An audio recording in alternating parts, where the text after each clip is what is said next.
And you How are saying you that all that's not a good saying thing? and concluding that Russell is not doing that? How are We're you not all talking about able neither one of them. I took it off of them. I but took it off of them. it's We just took it off of them. a comparison between those two. Like a real woman wants a Russell Wilson. We don't want a Future. Like I I know a don't. lot of women experience Future, and I get it. Like, yeah, fuck boy. Like they want him, and there's some sort of attraction to him. But Yeah. those are not. Those are Miss not Pearl, women. you know why I disagree with you, Miss Pearl? Right. Y'all know that already. Those not the women that y'all would necessarily wife up. Those are just like play toys, right? The women y'all categorize just to have fun. Like we're not talking about them. Like real women want How do someone y'all that's bring? going to marry them. Like, well, shut up. How do y'all bring us Why y'all damage keep though? saying that? We don't want Future. I think most people live their life in a duality. Single you and relationship you look different because typically, in my opinion, if you got things that are beneficial in your life, they don't need to change when you get in a relationship. The only things that you typically alter and change are things that don't aid to your relationship or aid to yourself or aid to your progress. So basically, put example, maybe a strip club is a single man's thing, maybe not a married man's thing, right? And I think it's the same thing with friendships. If your friendships is toxic and you out drinking till 3, 4, 5, 6 in the morning, well, you shouldn't be doing that even single if you have the forecast of being in a relationship, in my opinion, because now the whole conversion is going to be a lot more difficult. They're not conducive to the relationship. That's again just my opinion. I think that a friendship, it don't necessarily have to be something that's not conducive, but maybe their friends are like a lot of women are very needy as friends. As guys, like we don't gotta talk to each other every day. We don't gotta. If I don't come to your birthday party, you ain't gonna give a fuck. You probably ain't gonna have a birthday party. Girls, they got birthday parties. They got birthday dinners. They got all this extra stuff that come with being a friend. Like you gotta be they support. Like they almost like what your man is supposed to do. Women want their friends to do those things. So their friendships take a lot. Unlike us, where it's like, yo, I hit you. We talk when we talk. You know. So it just might be a situation where that in general, her giving all of that to a friend, and women absorb people's fucking drama and energy. Like they friends start telling them something. Now your girl over there in the corner, like, what we about? What are you talking about? Sit your ass down. You ain't about to do nothing. Like, like they absorbing the girl in it, they friend energy in a situation. They start telling you the story like they was actually there. You wasn't even there.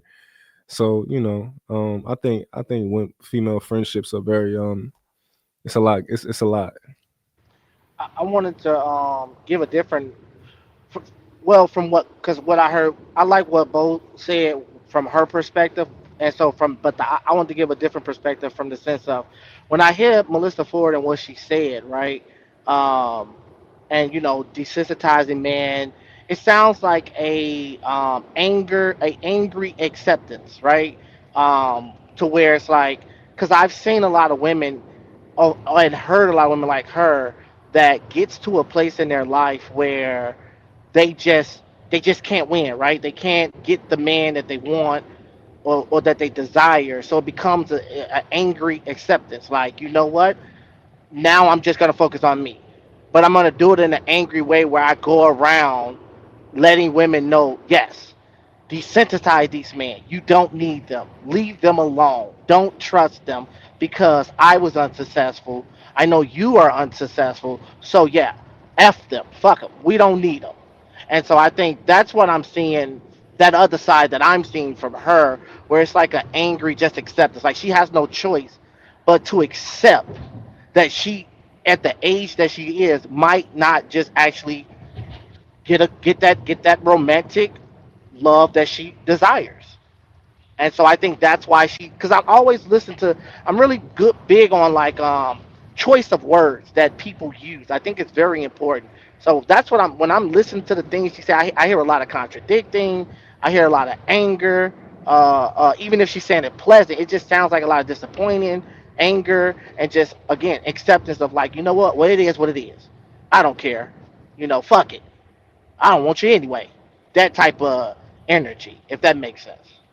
I don't think it's acceptance. I think it's like some a way to take power back, something like that. But I don't think it's acceptance. Like I don't think she's accepted it. Okay, I can see that. I can see what you're saying. She's still like bothered by it, but it's her trying to tell herself in the sense of like you said, you know, like you grabbing that power back. So I get it. Yeah. I get it. And I think that I see why her and any woman in her position would feel that way. And that's why I think it's like it's very positive if men are able to have conversations and show them like the other side of it. You know, like a lot of women don't get to see the other side. They don't get to see men who are masculine, but at the same time want to listen to what you have to say and want to talk about it. So I think it's good that they kind of get this because, like, she named them podcasts. I think I don't like none of them dudes. Like, you know, I think that she just named people who agree with this type of shit she be talking about. But I think there's another side. Men who are masculine and that got everything that you're looking for, but at the same time have the things that you thought men like that didn't also have. That you going to the men on the other side. You going to the soft men, because you think it's safer over there. But it's men on the other side that got that and it's safe with them. So I think they need to kind of, we need to have these conversations. Is this when you become an Omega level nigga? Real dope. This is what make you the Omega level nigga. Yeah, well, if you can yeah, if you can, what they say, you Omega with the shit. Yeah, you different if you got all of that. Like, if you Future and Russell Wilson, the girls they want Future. They just want the Russell Wilson. They want Russell Wilson. They want Future to be Russell Wilson. That's what they want. They want them both. Pearl disagreed, man. She said, no, they don't. I think she might be just disagreeing with the guy I'm talking about, but it's probably a guy that I could switch Future out with and she'd be like, all right, yeah.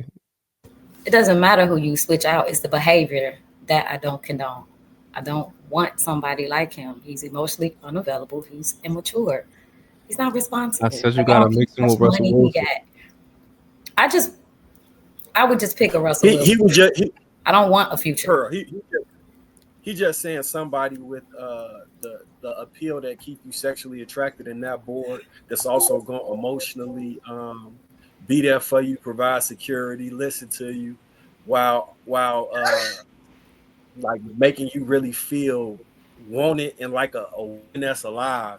He's saying that they're gonna hit all the members from every angle. And how are you all saying and concluding that Russell is not doing that? How are you? We're not talking about neither one of them. I took it off them. I took it off of them. We took it off of them. It's just a comparison between those two. Like a real woman wants a Russell Wilson. We don't want a Future. Like I know a lot of women experience Future, and I get it. Like, yeah, fuck boy. Like they want him, and there's some sort of attraction to him. But those are not. Miss Pearl, you know why I disagree with you. Y'all know that already. Those not the women that y'all would necessarily wife up. Those are just like play toys, right? The women y'all categorize just to have fun. Like we're not talking about them. Like real women, someone is going to marry them. Like, well, shut up. Why do y'all bring us down? Why y'all keep saying that? We don't want Future. God. But Miss Pearl, you know why I disagree with you? Because it's the same thing with men, right? We want. We would love Megan Thee Stallion and whoever is a nice lady who's wholesome to be put together, right? Mm-hmm. If we can mix them two, if we can mix her looks and her body with a woman who has all the characteristics that we're looking for and the sexual history that we're looking for, whatever these guys are looking for, hell yeah, they take the attractive woman with all of that, often than they don't. But I hear you. What you say? They exist though a lot. No.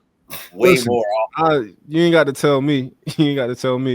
But I'm saying that like that's what. Are you saying women like chaos? No, nope.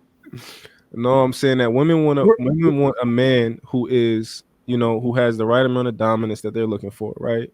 But at the same time can communicate to them and is a real leader, not just somebody who wants to be in charge, but somebody who wants to take accountability for them and responsibility for them. But at the same time, they're attracted to him. At the same time, he's respected by other men. Other women obviously will want this guy. It's just, this is just going to happen. And hopefully they want a man that's successful financially too. A lot of women might like Bo. Bo might say, "Oh, I'll take a guy that's 5'9". I don't care." But she know damn well she want a nigga that's 6'5". If she can get everything she want in that package. Hell yeah. First Go of ahead, bro. all, hit, Oh God. so Future physically is terrible. But what I will say is that's the part of that sort of like renegotiating what's important when you get older. Like at if I was younger, I would agree with you, right? Like you would want all of that, like you would want the lure of like who people think Future is, but you would want Russell Wilson, Russell Wilson's character and all of the things under the surface, right? Yes, I wanted all of that when I was a young girl. As an older woman, I look at Future and I could not care less about how he looks because he is highly unattractive. Everything that you Future on the surface is unattractive objectively to me. But even if he was attractive, his integrity and his character and everything that he portrays in the media and how he treats Sierra, his kid, whatever, all of the things about him makes him unattractive, even if he were. We can sit, and I'm gonna use you for an example, Mont, since all the ladies in the chat love you. They think you're real fine. I'm a nice guy. We can slap Mont face on Future, right? Tall, attractive, whatever. And then we can give Mont Future's characteristics. When I tell you I would walk away as if you never existed, I couldn't care less that you tall and attractive. You're trash. Like you are garbage can juice. And so women, when they get to my age, we have renegotiated. We have realized what is actually important in life. And so sure, you'll take perfect if you can get it, but we know that it is not.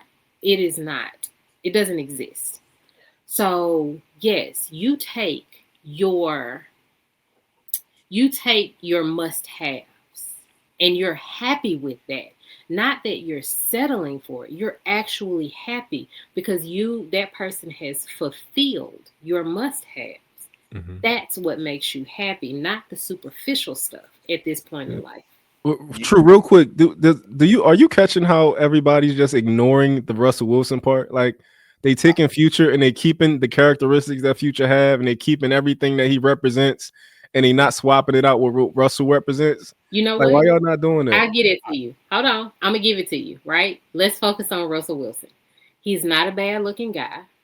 He's not short, right?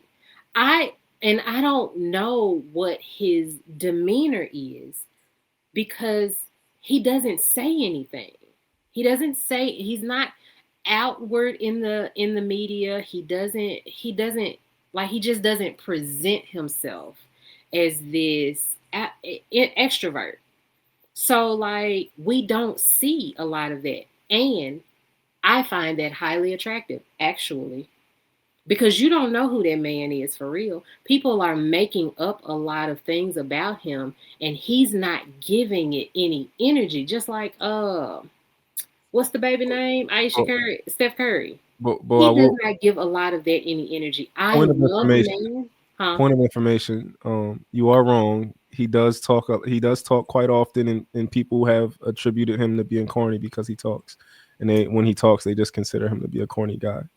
How is he corny? I've never seen him say anything corny. So like when he was kind of like when he got sent to the new team and he came over and he did this let's ride thing. He got criticized. Everything he said, everybody was like, "Yo, that shit is so corny." Like, what are you talking? Like every time he talks. He talks. I don't like this narrative. I'm gonna tell you why. It's like when I'd attribute most women to being like celebrities at their peak or their uprise, right? When they're on their uprise, they're selling out the crypto stadium. They selling out, they on tour, people paying thousands of dollars to see them. Then on their decline, when nobody's playing their music, and no paparazzi ain't following them. Now they performing at the local like senior citizens, situation, or like some knockoff high school, right? And then and only then do they appreciate their career and their talent, and they appreciate what now is important in life, But before, it didn't matter because they were selling out arenas. Like, I hate that narrative, man. It's like, why is it that it takes so long? And then I'm also saying to this point, and I hope I'm not contradicting my initial point, I don't think women are like that, in my opinion. I think women always like the Russell Wilson. I think what happens, because we're talking about our community has this attraction to caricatures. We have attraction to like boom, bow, bam. Because the reality is, when you look at most married people, they're not married to people that got plugs and a bunch of tattoos and all that. The dude ain't an ex-gangster. He didn't slang. He didn't do none of that. He was normal. He went to school. He graduated. He got a job. He worked at the plant. That's typical. However, somehow, some way, in our community, we have this story behind how, well, girl, he gotta just do it for me. Then when you ask the heifer, what does he do for you? She can't even explain it. That's how stupid it is, because it's not like quantifiable. That's a girl. Women always want the dependable dude. When she 18, 22, 25. I need women to be honest about that I'm not mature enough to grow up and understand. So, yeah, I go through a conversion. Like, I'm a declining artist now. I sell out high schools. I'm no longer the headliner. I'll land. To be fair, though, you're right. Okay. I don't think it is. I think it is the need to, it's the need to like satisfy what everybody else likes, right? So like, my man got to look this way so I can gain the approval of like the people that are around, my friends or whatever. So yes, it's what's popular. But deep down, yes, we always wanted the Russell Wilson. We always wanted them to treat us right. Unfortunately, the men that like gain the approval of your peers are not those men that treat you like that. So you're not wrong. Yeah. I appreciate you. Yeah, no, you're definitely not wrong. So I'll tell you why I I think will you're agree wrong. with you there.